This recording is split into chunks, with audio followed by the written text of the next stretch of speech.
എനിക്ക് നേരെ ഇരിക്കാൻ വയ്യ. ഇരുന്ന് കഴിഞ്ഞാൽ ഞാൻ ഛർദ്ദിക്കുക തന്നെയല്ല, വയറ് ലൂസ് മോഷനാണ്, തലകറക്കമാണ്, പെടലിയെല്ലാം പൊട്ടി, പെടലിയുടെ സൈഡെല്ലാം പൊട്ടി. ഇന്നാണ് ഞാൻ കാണുന്നത്.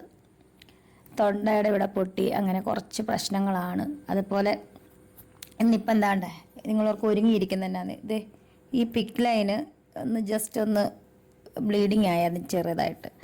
അപ്പം ഞാൻ ബാത്റൂമിൽ എങ്ങാണ്ട് പോയപ്പോൾ ഫ്ലഷ് ചെയ്തപ്പോൾ എങ്ങാണ്ട് പറ്റിയതാണ്. അപ്പോൾ ഇന്ന് ഹോസ്പിറ്റലിൽ പോയി അത് ക്ലീൻ ചെയ്ത് നേഴ്സുമാർ. അപ്പോൾ അവർ പറഞ്ഞു ഇനിയിപ്പോൾ ഇങ്ങനെ എന്തെങ്കിലും വന്നാൽ അത്രയും ദൂരെ വരണ്ട, ഇവിടെ എവിടെയെങ്കിലും ക്ലീൻ ചെയ്യാൻ പറഞ്ഞു ഡോക്ടർ. എല്ലാവർക്കും സ്വാഗതം. നേഴ്സുമാർ, ഞാൻ ഇപ്പം തന്നെ ഇങ്ങനെ ഒരു വീഡിയോ ആയിട്ട് വരാനുള്ളൊരു കാരണം എന്താണെന്ന് വെച്ചാൽ, ഇന്ന് രാവിലെ ഇന്ന് രേണുസുധിയുടെ അച്ഛനെ വിളിച്ചിട്ടുണ്ടായിരുന്നു. അപ്പം വേറെ ചില തിരക്കുകളിലൊക്കെ നിൽക്കുകയായിരുന്നു. അപ്പം അച്ഛൻ എന്നോട് പറഞ്ഞു രേണുസുധി ഹോസ്പിറ്റലിൽ പോകാനായിട്ട് റെഡി ആയിക്കൊണ്ടിരിക്കുന്നെന്ന് പറഞ്ഞു. പക്ഷേ വിശദമായിട്ട് അത് എന്തിനാണ് ഏതിനാണ് എന്ന് ഞാൻ ചോദിച്ചില്ല. കാരണം എനിക്കും ചെറിയൊരു തിരക്കുണ്ടായിരുന്നു. അപ്പം നമുക്ക് നമ്മുടേതായ കാര്യങ്ങളുണ്ടല്ലോ, അങ്ങനെ ഒരു തിരക്കിലായിപ്പോയി. പക്ഷെ അത് കഴിഞ്ഞതിന് ശേഷം ഇതേ കണക്ക് 2 പ്രാവശ്യം രേണുവിൻ്റെ ചേച്ചി എന്നെ കോൾ ചെയ്തിട്ടുണ്ടായിരുന്നു. അതും എനിക്ക് എടുക്കാൻ പറ്റിയില്ല ആ സമയങ്ങളിൽ. ഇപ്പം കുറച്ച് ഒരു അരമണിക്കൂറിന് മുമ്പ് എൻ്റെ ഒരു ഫ്രണ്ട് വിളിച്ചിട്ട് ഇങ്ങനെ ചോദിച്ചു, രേണുസുധിക്ക് എന്തെങ്കിലും പ്രശ്നമുണ്ടോ, അത് സീരിയസ് ആയിട്ട് വല്ലോ പ്രോബ്ലം ഉണ്ടോ എന്ന് ചോദിച്ചു. ഞാൻ പറഞ്ഞില്ല, ഞാൻ അറിഞ്ഞില്ല, ഞാൻ ഇതിനകത്ത് ഞാനൊരു വർക്കിലാണ്. പിന്നെ 2 പ്രാവശ്യം എന്നെ രമ്യ വിളിച്ചിട്ടുണ്ടായിരുന്നു, അത് എന്താണെന്ന് അറിയത്തില്ലെന്ന് പറഞ്ഞു. അപ്പോൾ പറഞ്ഞ ആ ഫ്രണ്ടിൻ്റെ അടുത്ത് വേറൊരു ഫ്രണ്ട് പറഞ്ഞെന്ന് ഇതേ കണക്ക് ഏതാണ്ട് ഒരു ചെറിയ രീതിയിൽ ഏതാണ്ട് സീരിയസ് പ്രശ്നമുണ്ടെന്ന് പറഞ്ഞെന്ന്. അന്നേരം ഞാൻ ഉടനെ തന്നെ രമ്യയെ വിളിച്ചപ്പോൾ രമ്യ ഫോൺ എടുത്തു. അപ്പോഴാണ് സത്യാവസ്ഥ അറിയുന്നത്. പക്ഷെ രാവിലെ തന്നെ ഈ രേണുവിൻ്റെ അച്ഛനെ വിളിച്ചപ്പം ഇന്ന കാര്യത്തിനാണ് എന്നൊന്നും പറഞ്ഞില്ല, ഞാൻ ചോദിച്ചില്ല. അപ്പം ഇപ്പം രേണുവിൻ്റെ ചേച്ചി എന്നോട് പറഞ്ഞത്, അപ്പം രേണുവിനെ രാവിലെ പിന്നെ ഹോസ്പിറ്റലിൽ ചെന്ന് അത് രാവിലെ ICUവിൽ അഡ്മിറ്റ് ചെയ്തെന്ന്. അതായത് അപ്പം എന്താണ് കാര്യമെന്ന് ചോദിച്ചപ്പോഴാണ് പറഞ്ഞത്, ഒരു തരത്തിലും ഒരു ഭയങ്കരമായിട്ടുള്ള വേദനയും പിന്നെ വൊമിറ്റിങ്ങും ലൂസ് മോഷനും അതൊക്കെ വാഴത്തണ്ട് കണക്ക് കളങ്ങ് പോകുന്നു. സംസാരിക്കാനൊന്നും പറ്റുന്നില്ല, നാക്കൊക്കെ കുഴഞ്ഞ് വരുന്ന ആ ഒരു വല്ലാത്ത അവസ്ഥയെന്ന്. എന്ന് പറഞ്ഞാൽ ഈ ആരോഗ്യമില്ല എന്നുള്ളത് നമുക്ക് എല്ലാവർക്കും അറിയാം. ഈ കീമോ കഴിഞ്ഞ് കഴിഞ്ഞാൽ പിന്നെ ആ വേദന താങ്ങാനുള്ളത് ആ ഒരു പവർ നമ്മുടെ ശരീരത്തിൽ ഉണ്ടെങ്കിലേ നമുക്ക് താങ്ങാൻ പറ്റത്തുള്ളൂ. അപ്പം ആ ഒരു ഇതിൽ ഹോസ്പിറ്റലിൽ കൊണ്ടു ചെന്ന ഉടനെ അവളെ ICUവിൽ അഡ്മിറ്റ് ആക്കിയിരിക്കുകയാണ്. ഇതുവരെയും ഡിസ്ചാർജ് ചെയ്തിട്ടില്ല. ഇപ്പം ഈ നിമിഷം വരെ ഡിസ്ചാർജ് ചെയ്തിട്ടില്ല. അപ്പം 2 ദിവസം അവിടെ കിടക്കണമെന്നാണ് പറഞ്ഞതെന്നാണ് രേണുവിൻ്റെ ചേച്ചി പറഞ്ഞത്. അപ്പം ഇത് എൻ്റെ അടുത്ത് വിളിച്ച് പറയാൻ ഇത് പറയാൻ വേണ്ടിയിട്ടാണ് വിളിച്ചത് എന്തിനാണെന്ന് വെച്ചാൽ, അവൾക്ക് ഇപ്പം എന്നെ കാണുന്ന കുറേ ആൾക്കാരുണ്ടല്ലോ, അപ്പം നിങ്ങളിലേക്ക് ഞാൻ ഈ ഒരു വാർത്ത എത്തിച്ചിട്ട് അവൾക്ക് വേണ്ടി പ്രാർത്ഥിക്കണേ എന്ന് പറയാൻ വേണ്ടിയിട്ട് മാത്രമാണ്. അപ്പം ആദ്യമേ തന്നെ ഞാനൊരു പോസ്റ്റ് ഇട്ട്, നമ്മളൊരു വീഡിയോ ഇടുന്നതിന് മുന്നേ ആ പോസ്റ്റ് കാണുന്നവർ കണ്ട്, ഇപ്പം തന്നെ ഞാൻ ഇട്ട പോസ്റ്റിന് താഴെ ഒരുപാട് കമൻറ്റ് വന്നു, ദൈവമേ അവൾക്കൊന്നും വരുത്തരുത്, പെട്ടെന്ന് സുഖമായി വരട്ടെ. ഈ വീഡിയോ ചെയ്യുന്നതിന് മുമ്പ് തന്നെ അത്രയും പ്രാർത്ഥന ആ ഒരു കമൻറ്റിനകത്ത് വന്നു. ചിലർ പറയുന്നു സജീന ഇങ്ങനെ ഇട്ടിട്ടങ്ങ് പോയ സജീന റീച്ചിന് വേണ്ടി ചെയ്യുവാണെന്ന്. ഇപ്പോഴും അങ്ങനെ വിശ്വസിച്ചുകൊണ്ടിരിക്കുന്നവർ അങ്ങനെ വിശ്വസിച്ചുകൊണ്ടിരുന്നാൽ മതി. എനിക്കതിൽ യാതൊരുവിധ പരിഭവവും ഇല്ല. കാരണം നമ്മൾ അറിയുന്ന സത്യങ്ങൾ മാത്രമാണ് ഇന്ന് ഈ നിമിഷം വരെ നിങ്ങളിലേക്ക് ഞാൻ എത്തിച്ചിട്ടുള്ളത്.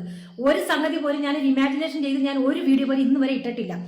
വേണ്ട എന്ന് തോന്നുന്നത് റിജക്ട് ചെയ്ത് കളഞ്ഞിട്ടേ ഉള്ളൂ. പ്രതികരിക്കേണ്ടുന്നത് അത് രേണുസുധിയുടെ ആയാൽ പോലും പ്രതികരിക്കേണ്ടുന്ന വീഡിയോകളെടുത്ത് ഞാൻ പ്രതികരിച്ചിട്ടുണ്ട്. അപ്പോൾ ഇപ്പം ഞാൻ ഈ ഒരു വീഡിയോ ആയിട്ട് വന്നത് ആ ചേച്ചിക്ക് പറയാനുള്ളത് തന്നെ എനിക്ക് പറയാനുള്ളത്. കാരണം ഹെൽത്ത് ബേസ് വളരെ വീക്കാണ് രേണുസുധി. അത് വളരെ വ്യക്തമായിട്ട് നേരിട്ട് അറിയാവുന്ന ഒരു വ്യക്തി തന്നെയാണ് ഞാൻ. അപ്പം ആ ഒരു ഫുഡിൻ്റെ ആ ഒരു നിയന്ത്രണം ഒന്നും അങ്ങനെ ഒരു ഇതില്ല. ആ ഫുഡ് കഴിക്കണം എന്നുള്ള ഒരു ചിന്ത പോലും ആരോഗ്യമുള്ള സമയത്തേ ഇല്ല. അപ്പം പിന്നെ ഇങ്ങനെ ഒരു അവസ്ഥയിൽ ഒരു കീമോ ഒക്കെ കഴിഞ്ഞിരിക്കുമ്പോഴത്തേക്ക് ഫുഡിനോട് വെറുപ്പും ഒക്കെ തോന്നാം, സ്വാഭാവികം. പക്ഷെ അത് താങ്ങാൻ നമ്മുടെ ശരീരത്തിന് കട്സ് വേണ്ടേ? ആ ഒരു പവർ ഇല്ലെങ്കിൽ ഇത് മൊത്തം മനസ്സിന് കട്ടിയുണ്ട് എന്ന് പറഞ്ഞിട്ട് കാര്യമില്ല. നമ്മുടെ ശരീരം കൂടി താങ്ങാനുള്ള ശക്തി നമുക്കുണ്ടാവണം. എങ്കിൽ മാത്രമേ ഈ ഒരു സിറ്റുവേഷൻ അതിജീവിച്ച് രേണുവിന് പഴയതുപോലെ നമ്മളിലേക്ക് വരാൻ പറ്റുള്ളൂ. അപ്പം ഞാൻ ഈ വീഡിയോ ഇടുന്നത് വേറെ ഒന്നിനും വേണ്ടിയിട്ടല്ല. ഇത് കാണുന്നവരും കേൾക്കുന്നവരും ദൈവത്തെ ഓർത്ത് അവർക്ക് വേണ്ടി മനസ്സുരുക്കി ഒന്ന് പ്രാർത്ഥിക്കണം. ഇപ്പം ഇതിൻ്റെതായ കമൻറ്റ് വേണം, രേണുസുധി മാത്രമേ ഉള്ളൂ ഇങ്ങനെ അസുഖം വന്ന് കിടക്കുന്ന വേറെ എത്രയോ ആൾക്കാർ, ലക്ഷക്കണക്കിന് ആൾക്കാരുണ്ട്. അങ്ങനെ ആരും ഇല്ല എന്ന് ഞാൻ എവിടെയും പറയുന്നില്ല. പക്ഷെ നമ്മളിൽ അറിയാവുന്നവർക്ക് വേണ്ടിയില്ലേ നമുക്ക് പറയാൻ പറ്റൂ. അത് തന്നെയാണ് ഞാൻ ഇപ്പോഴും ചെയ്തുകൊണ്ടിരിക്കുന്നത്. ദൈവത്തെ ഓർത്ത് അവരുടെ ആ ഒരു ഫിസിക്കലായിട്ടുള്ള ആ ഒരു എനർജി കിട്ടാൻ വേണ്ടിയിട്ടും അവളുടെ ഈ അവസ്ഥയ്ക്ക് അവൾ തരണം ചെയ്യാൻ ഒരു കട്സുമൊക്കെ കൊടുക്കണമെന്ന് നമുക്ക് ദൈവത്തോട് പ്രാർത്ഥിക്കാം. ഈ അവസരത്തിൽ നമുക്ക് അത് മാത്രമേ പറയാൻ പറ്റൂ. രേണുസുധിയുടെ സ്നേഹത്തോടെ അവര് എന്നെ കൊണ്ടുവന്ന് കാറെ കൊണ്ട് കയറ്റി വീട്ടിൽ വന്ന് കിടന്നത് എനിക്ക് ഓർമ്മയുണ്ട്. പിന്നെ എനിക്ക് തളർച്ചയാണ്, ശരീരം ആസകലം വേദനയാണ്. എനിക്ക് നടുവേദന, തലവേദന, എനിക്കറിയില്ല എന്തൊക്കെയാണെന്ന്. പക്ഷേ ഛർദ്ദിച്ചില്ല ഞാൻ. ഓക്കാനം വരുന്നുണ്ടായിരുന്നു. പക്ഷേ ഇന്നലെ വൈകിട്ട് എനിക്കൊരു ഇഞ്ചക്ഷൻ എടുക്കാനുണ്ട് WBCയുടെ. ആ ഇഞ്ചക്ഷൻ എടുക്കാൻ ഞാൻ ചെന്നതും എനിക്ക് ഓർമ്മയുണ്ട്, ഇഞ്ചക്ഷൻ എടുത്ത് ഓർമ്മയുണ്ട്, തലകറങ്ങി വീഴുക, ഛർദ്ദിച്ച് മുഴുവൻ എൻ്റെ ചേച്ചിയുടെയൊക്കെ ദേഹത്തോട്ടൊക്കെ ഛർദ്ദിച്ച് പാവം അവശ നിലയിലായി.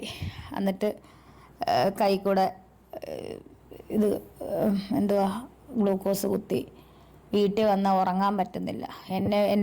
എനിക്ക് സങ്കടം വരുന്നത് എൻ്റെ വീട്ടുകാരെ ഞാൻ ഉറക്കത്തില്ലെന്നുള്ളതാണ്. വേറൊന്നുമല്ല, ഞാൻ ഈ രാത്രിയിൽ എനിക്ക് ഉറക്കമില്ല, മയക്കത്തിൽ. നിങ്ങൾക്കറിയാം, ക്യാൻസർ രോഗികളായിട്ടുള്ളവർക്കറിയാം. സഹിക്കാൻ പറ്റുന്നില്ല, അത്രയും വിഷമം തോന്നുന്നുണ്ട്. കാരണം ആ കുട്ടി രേണു ജീവിച്ചു തുടങ്ങിയതേ ഉള്ളൂ. അപ്പോഴേക്കും ഇങ്ങനെ ഒരു അസുഖം അതിനെ കാർന്ന് തിന്നാൻ തുടങ്ങി. നെഗറ്റീവ് പറഞ്ഞവർ പോലും ഇന്ന് രേണുവിന് വേണ്ടിയിട്ട് പ്രാർത്ഥിക്കുന്നുണ്ട്. രോഗം എപ്പോഴും ആർക്കും വരാം. എന്നാലും ഇത് കേട്ടപ്പോ എല്ലാവർക്കും വളരെ വളരെ വിഷമം തോന്നുന്നുണ്ട്. ആ ഒരു വീഡിയോസിന്റെ കമന്റ് ബോക്സ് മൊത്തം രേണുവിന് വേണ്ടിയിട്ടുള്ള പ്രാർത്ഥനയാണ്. എത്രയും പെട്ടെന്ന് സുഖപ്പെട്ട് രേണു വരണമേ എന്നുള്ള ഒരു പ്രാർത്ഥന മാത്രമേ ഇത് എന്തുവാ ഗ്ലൂക്കോസ് കുത്തി വീട്ടിൽ വന്നാൽ ഉറങ്ങാൻ പറ്റുന്നില്ല. എനിക്ക് സങ്കടം വരുന്നത് എൻ്റെ വീട്ടുകാരെ ഞാൻ ഉറക്കത്തില്ലെന്നുള്ളതാണ്. വേറൊന്നുമല്ല, ഞാൻ ഈ രാത്രിയിൽ എനിക്ക് ഉറക്കമില്ല, മയക്കത്തിൽ. നിങ്ങൾക്കറിയാം, ക്യാൻസർ രോഗികളായിട്ടുള്ളവർക്കറിയാം, അതുപോലെ വേദന അനുഭവിക്കുന്ന നിമിഷങ്ങളാണിത്. ഇപ്പം ഞാൻ എന്താ പറയുക അതിന്, ഇപ്പം എന്നെ ഈ കുറ്റം പറയുന്നവരോട് ഞാനൊരു കാര്യം പറയട്ടെ. ഇന്നലെ ഹോസ്പിറ്റലിൽ പോയപ്പോൾ അവിടുത്തെ അറ്റൻഡേഴ്സ് പറഞ്ഞതാ, ഞങ്ങൾ എന്ത് വന്നാലും ക്യാൻസർ രോഗികളുടെ വൈസ്റ്റാൻസേഴ്സ് അങ്ങനല്ലേ പറയുന്നത്, അവരോട് ഞങ്ങൾ മാറി നിൽക്കാൻ പറയത്തില്ല. കാരണം ഈ ഒരു ക്യാൻസർ വാർഡിൽ ഞങ്ങൾ അവരെ ഒന്നും ജസ്റ്റെങ്കിലും ഒന്ന് മാറി നിൽക്കാൻ പറയത്തില്ല. വഴക്കല്ല, മാറി നിൽക്ക്, രണ്ടുപേര് നിൽക്കുക, ഞങ്ങൾ പറയത്തില്ല. കാരണം അതാണ് ക്യാൻസർ രോഗം. ക്യാൻസർ വാർഡിൽ ചെന്നാൽ മാത്രമേ അതറിയത്തില്ല. ഇന്നലെ ഞാനത് അനുഭവിച്ചു. ഞാൻ ഇന്നലെ ക്യാൻസർ വാർഡിൽ ചെന്നു. നിങ്ങൾ ഈ കുറ്റം പറയുന്നവർ എന്ത് കണ്ടിട്ടാണ് കുറ്റം പറയുന്നതെന്ന് എനിക്കറിയില്ല. ഒരു നിമിഷം മതി നമുക്ക് രോഗം വരാം. പക്ഷെ ദൈവത്തെ ഓർത്ത് ആർക്കും ഈ രോഗം വരുത്തരുതെന്ന് മാത്രമേ ഉള്ള പ്രാർത്ഥന. എൻ്റെ ശത്രുക്കൾക്ക് പോലും, പിതാവേ, എൻ്റെ ശത്രുക്കൾക്ക് പോലും ഈ രോഗം വരുത്തരുതേ എന്ന് മാത്രമേ പ്രാർത്ഥിക്കുന്നുള്ളൂ. ഞാൻ ഉറപ്പുണ്ട്. പക്ഷേ എനിക്ക് ശാരീരികമായിട്ട് വളരെ ബുദ്ധിമുട്ടാണ്. എൻ്റെ മൈൻഡ് സെറ്റ് കൊണ്ട് മാത്രമാണ് ഞാൻ ഇങ്ങനെയെങ്കിലും ചാരി ഇരിക്കുന്നത്. എനിക്ക് വയ്യ, ഒട്ടും വയ്യ, തീരെ വയ്യ. നിങ്ങൾ പ്രാർത്ഥിച്ചില്ലേലും എന്നെ ശപിക്കാതിരിക്കുക. എനിക്ക് എൻ്റെ കുഞ്ഞിനെ ഓർത്തിട്ട് എനിക്കൊരു ഋതപ്പനുണ്ട്.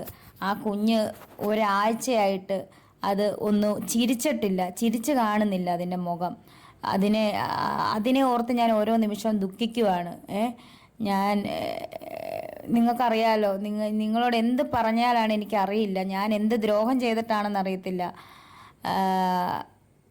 ഞാനൊരു 11 വയസ്സ് തൊട്ട് നോക്കിയ ഒരു കുട്ടിയുണ്ട്. അവൻ ഇതുവരെ തിരിഞ്ഞു കയറിയിട്ടില്ല. എൻ്റെ ഈ ചാനലിൽ കൂടെ ഞാനിത് പറഞ്ഞാൽ ഇത് വലിയ വിവാദമാകുമെന്ന് എനിക്കറിയാം. പക്ഷെ വിവാദമാക്കാൻ പറഞ്ഞതല്ല. അവനോട് എനിക്ക് കുഴപ്പമില്ല. രോഗം ആർക്കും ഏത് സമയത്തും വരാം. എന്നാൽ ഈ ഒരു അസുഖം ആർക്കും കൊടുത്ത് പരീക്ഷിക്കല്ലേ. എത്രയും പെട്ടെന്ന് രേണുസുധിയുടെ അസുഖങ്ങളെല്ലാം മാറി ചുറുചുറുക്കോടെ നമ്മുടെ മുന്നിൽ ഓടിച്ചാടി നടക്കാൻ എത്രയും പെട്ടെന്ന് സാധിക്കട്ടെ.